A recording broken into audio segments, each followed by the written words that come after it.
जाने कि जिद ना करो অফ সিচুয়েশনশিপ। তো সেখানে দাঁড়িয়ে আমার মনে হয় it's better to do that, মানে সিচুয়েশনশিপ তোকে অনেক সেফটি দিচ্ছে রে। তুই একটার পর একটা শুধুমাত্র আমি যত চাইছি তোকে সারাশি আক্রমণ করতে, ও তোকে সব রকম ভাবে সাহায্য করছে, না এই আক্রমণ থেকে তুই বেরিয়ে আয়। কারণ কি এনা নিজের জায়গাটাকে সেফ রাখবার জন্য করছে। আমার জায়গাটা সেফই আছে, সবাই জানে যে আমি সারাক্ষণ কাজই করছি, তো আমার অবধি আসার জন্য যে টাইমিংটা দরকার সেইটা আর কোনো পুরুষের হয়ে উঠছে না।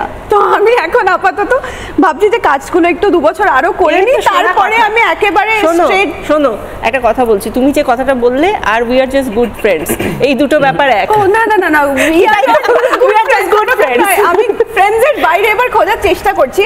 মাকে বলেছি যে ঠিক আছে, এবার যদি তোমার মনে হয় এত ভালো, মানে তুমি মাকে বলেছো, মা তুমি দেখে দাও, মানে তুমি এটা আমার থেকেও বাজে অবস্থা।